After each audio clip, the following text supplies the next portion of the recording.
My mom didn't say it like a joke. She didn't smile, didn't hesitate, didn't even lower her voice. She just looked at us and said her family believed her cousin was a skinwalker. And before I could even process that, she told us they once found a massive snakeskin in her room.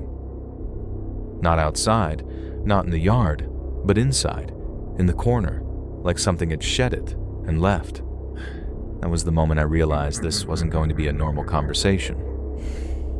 You're listening to True Haunting Log, where real stories don't just haunt you, they stay with you. If you've experienced something you can't explain, something that still lingers in your mind, send your story to truehauntinglog@gmail.com. Story 1. My family said my cousin was a skinwalker. Then, my uncle lost 3 years. My mom grew up in Oaxaca, Mexico, and she always said the beliefs there were different from what we were used to. People didn't treat stories about shapeshifters or skinwalkers as myths. They treated them like possibilities. That afternoon, my brother and I had casually brought up the topic, expecting her to dismiss it, but instead she leaned back slightly and told us something her family had believed for years.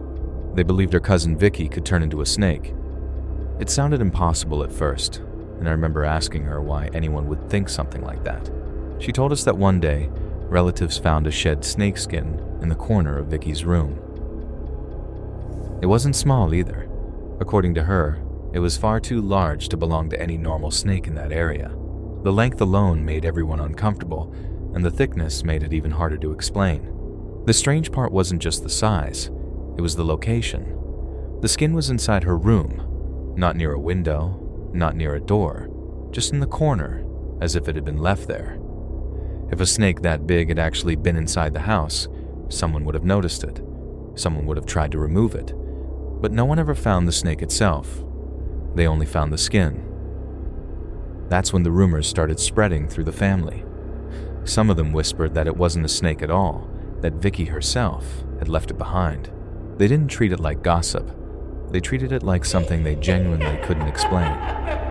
My mom didn't say she personally believed it, but she made it clear that many of her relatives did. Hearing that caught my attention immediately. I'd already heard stories about skinwalkers before, but this felt different because it came from someone I trusted. It wasn't something I read online. It was something tied directly to my own family. I asked her if there were any other stories like that. She paused for a moment before answering, and I could tell the next one was going to be different. She said this one wasn't about her cousin, it was about her uncle. He had gone away for a few days, likely to sell goods at a market, something he had done many times before. After 3 days, he started driving home late at night, on a quiet road. Everything seemed normal until his car suddenly stopped moving. He tried starting it again, but nothing happened. He checked the gas, looked for anything wrong, but couldn't find a problem. The road was empty, and the night was completely dark. Then he saw something ahead of him. Through the darkness, a group of figures appeared on the road. They hadn't been there before. Some of them looked covered in fur, others seemed to have horns, and a few had what looked like tails. They didn't look at him. They just crossed in front of his car and disappeared into the darkness on the other side. After they were gone, he tried the car again, and it started immediately. He drove home thinking he had just seen something strange. But when he arrived, his family rushed outside asking where he had been. Confused, he told them he had only been gone 3 days. They disagreed and told him he had been gone for 3 years. And to him, those 3 years never existed. When my mom finished that part, I remember just sitting there, trying to make sense of it. The kitchen felt quieter than before, and even though nothing had changed around us, the atmosphere felt heavier. 3 days turning into 3 years didn't seem possible, but the way she told it made it clear this wasn't something exaggerated. It was simply what her family believed had happened. I asked her what her uncle said when they told him he had been gone that long. She explained that he was confused, but not panicked. He insisted he had only been away for 3 days, the same amount of time everyone already knew he had planned. He remembered leaving, selling goods, sleeping near the market, and then driving home. The only unusual thing in his memory was the moment his car stopped and those strange figures crossed the road.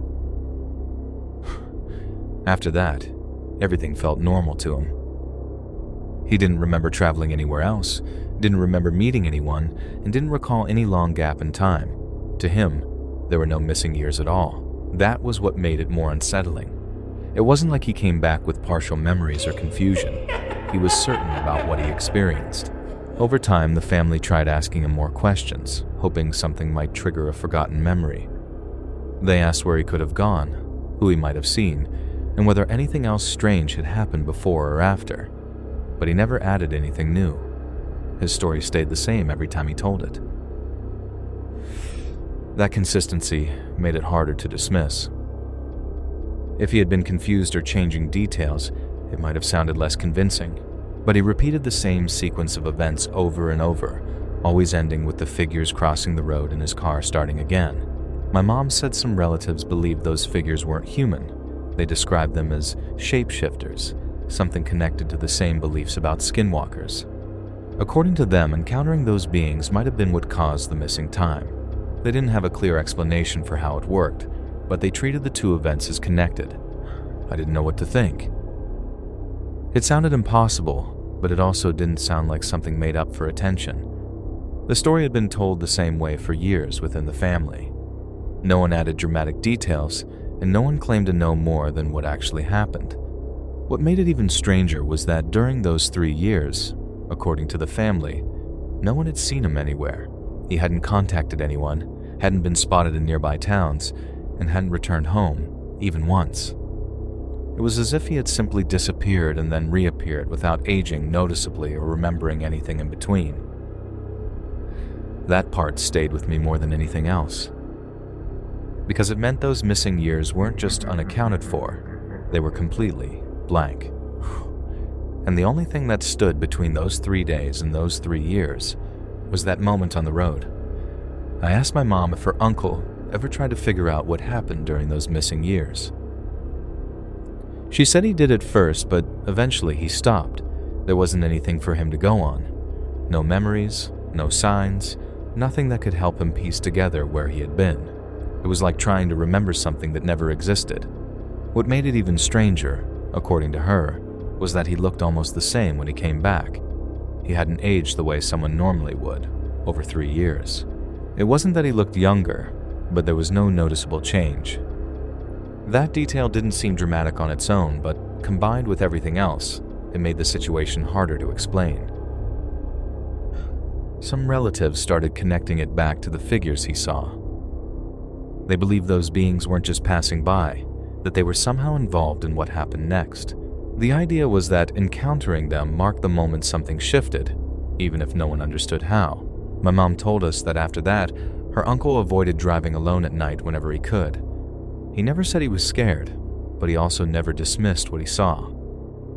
If someone brought it up, he would tell the story calmly without exaggeration, and then change the subject.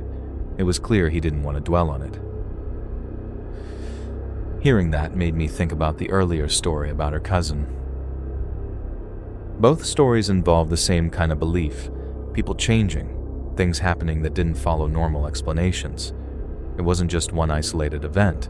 It was a pattern of stories tied to the same ideas. I remember asking her if anyone in the family had tried to investigate further, maybe checking records, or asking around to see if he had been spotted somewhere.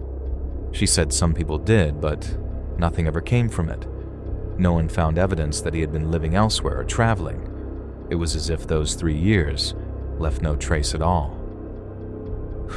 That lack of evidence made it even more unsettling, because it meant there wasn't even a wrong explanation to hold on to. There was simply nothing. Over time, the story became something the family accepted without understanding. They didn't talk about it often, but it stayed in the background, mentioned occasionally when conversations turned to strange experiences. My mom said it was one of those things that everyone remembered, even if no one could explain it.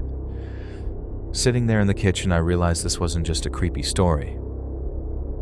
It was something that had actually shaped how our family thought about those beliefs. The idea of skinwalkers or shapeshifters wasn't abstract to them. It was tied to events they felt, they had witnessed. And the more I thought about it, the harder it was to separate the impossible from the unexplained. After that conversation, the kitchen slowly went back to normal.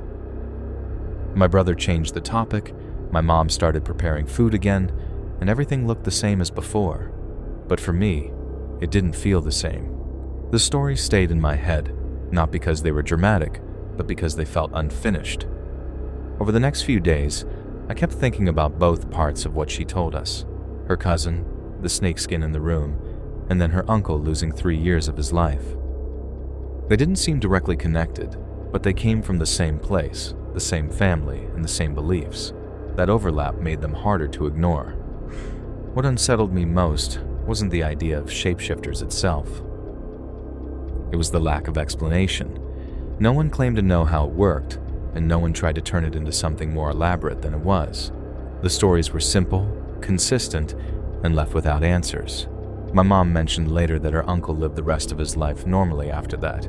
He didn't experience anything else like it, and he didn't gain any memories of those missing years. It was as if that gap remained permanently closed. The family eventually stopped trying to understand it, but they never forgot it either. That detail stayed with me, because it meant the event wasn't followed by more signs or clues. It simply happened once, and then everything continued as if nothing unusual had occurred. The only difference was that everyone knew those years existed, even if he didn't remember them. I also thought about the snakeskin again. If the family truly believed his encounter was connected to shapeshifters, then both stories reinforced each other in their minds. The cousin they suspected, the figures on the road, the missing time, it all fit into the same framework of belief, even if none of it could be proven. And that's what made it linger. Not fear, but uncertainty. The idea that something could happen, leave almost no trace, and still shape how people understand the world around them. Even now, when I think back to that afternoon, I don't focus on the shock of hearing it. I think about how calmly it was told. There was no attempt to make it sound more dramatic than it was. It was simply presented as something that happened, something the family accepted without explanation. And the strangest part is, those 3 missing years were never recovered. They just remained, gone. Some stories don't end with answers. They end with gaps. Missing pieces that never return, no matter how much time passes. And sometimes, the most unsettling part isn't what people claim they saw, it's what they can't remember at all. Because when time itself goes missing, there's nothing left to explain it. If this story made you question how much we really understand about the things passed down through families, then make sure to like, share, and subscribe to True Haunting Log. It helps real experiences like this reach others who know that sometimes the most chilling stories are the ones told quietly. And if you've ever heard something from your own family that never quite made sense, something that stayed with you long after it was told, send your story to truehauntinglog@gmail.com. Your experience could be the next one we share. Until next time, pay attention to the stories you grow up with. Because sometimes, they're not just stories.